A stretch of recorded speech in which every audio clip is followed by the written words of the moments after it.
I'm gonna let y'all get back to looking at half-naked guys and half-naked girls, man. Just want to talk about why I believe in God, man. You know, like, it's like the opposable thumb, man. Like, it's designed, man.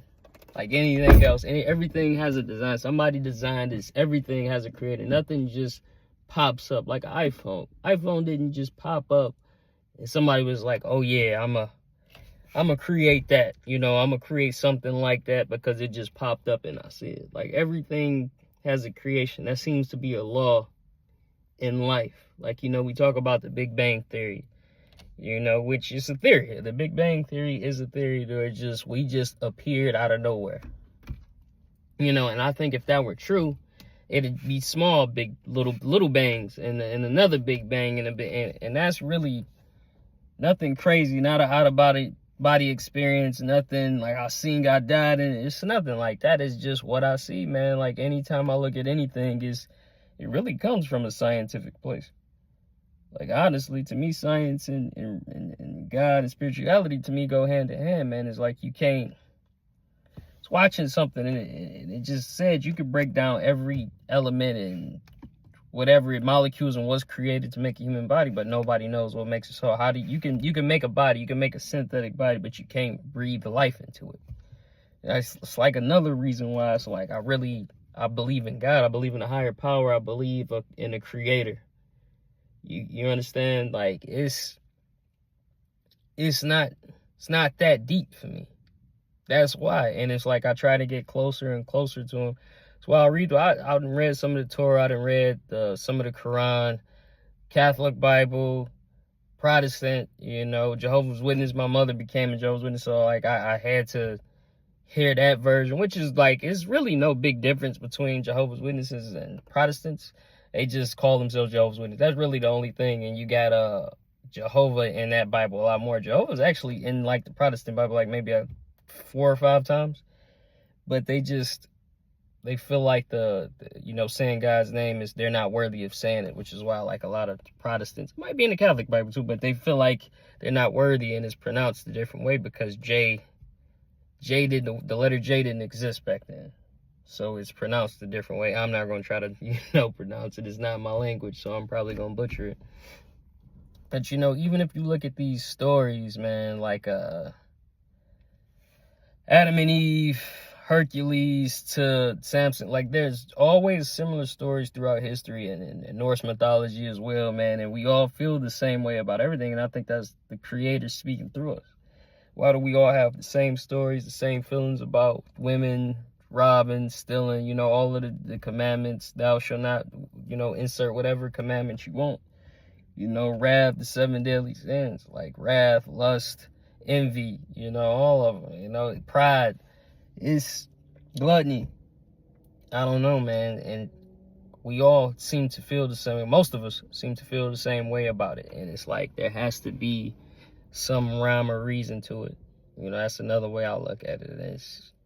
I get deep off into that Bible, man. It speaks to me. Like, it speaks to me in the sense of what could have been going on back then. You know, I know some of it's been distorted, bastardized. Like, I understand that.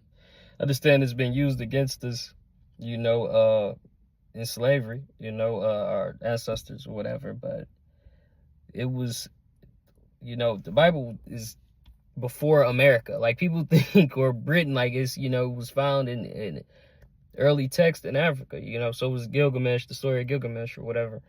But all of this is still old. It's still thousands and thousands of years old, and it still holds true. You know, even like now, man, I spoke about the days of Noah. And I feel like that time is now. Like, I feel like we are living in the days of Noah. And it's why I've gotten into to God even more so.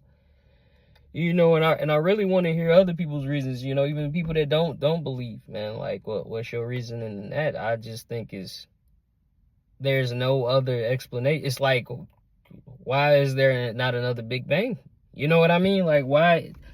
How come something else hasn't been created? How come it's not so simple as there's life on Mars? Like, it's never that simple, man. And I believe that's the purpose of life, or part of our purpose of living, man, is to understand that, man. It's to understand that you have life, and whatever you do with it, you know, you have free will, and you can help others, you can choose not to help others, and figuring out the God in you, the God, you know, with what the creator, like, you know, I'm not gonna question what the creator, everything that the creator, but like certain things that I see, man, is when you're a good person and that you're giving good to somebody else, man, it makes most people feel, you know, amazing. And I think that's purpose in creating more life. When you start thinking beyond that, it's like really beyond what you're capable, like your brain is capable of. And I think that's the thing with people. Everybody's trying to feel evolved and like supreme, and like I think that's why some people are agnostic or atheists. Like they want to feel like they can evolve and be something without a creator. That's not how it works, man. Most of those people don't respect hierarchy. That's why it's like I don't really trust people that deeply.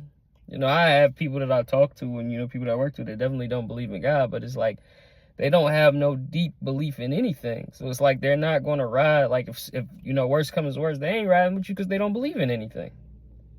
You know what I'm saying? Like, what does that tell you? What does that tell you about God and the way that we live? Like, when you are a person of strong moral beliefs and believe in a higher power, man, you're always going to fight and struggle to figure it out because you know it's something else there for you. When you don't believe in that, you don't have nothing to fight for, nothing to live for. Even if it's friendship or a brotherhood, you're not going to take it serious because you don't believe in anything. One day you're going to wake up and not believe in that. One day you can believe in brotherhood and be like, man, I've been listening, or I've been reading Schopenhauer, and he says brotherhood, like I feel this way now. It's like you don't stand for anything. So anything it's the saying, man. So a person that don't stand for nothing will fall for anything. You're going to fall for the Schopenhauer. You're going to fall for the Friedrich Nietzsche. You're going to fall for all of it, man. Anything that you read is just going to become new to you, and you're going to want to fall for that, man. Like Sigmund Freud, like all of these people are different, man. Like everybody has a philosophy, but what's crazy is most things lead you right back to the God and the way of that thinking, whether you know it or not. Even when you like have an addiction, when you go into AA, man, they're really just trying to get you back to God. The 12-step program is leading you to God, man. Most people don't know or understand that. Like it's leading you to a higher power to keep you off of your addiction. Even in some asylums, that was the purpose.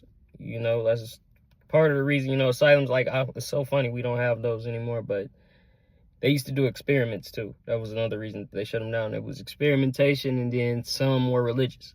So, you know, with all of that, I'm missing a lot of things too with what was going on with the places where people were clinically insane or whatever. But it's like so many reasons to why it's like they wanted to get rid of it. It was too controversial, you know, somewhat as the days went on.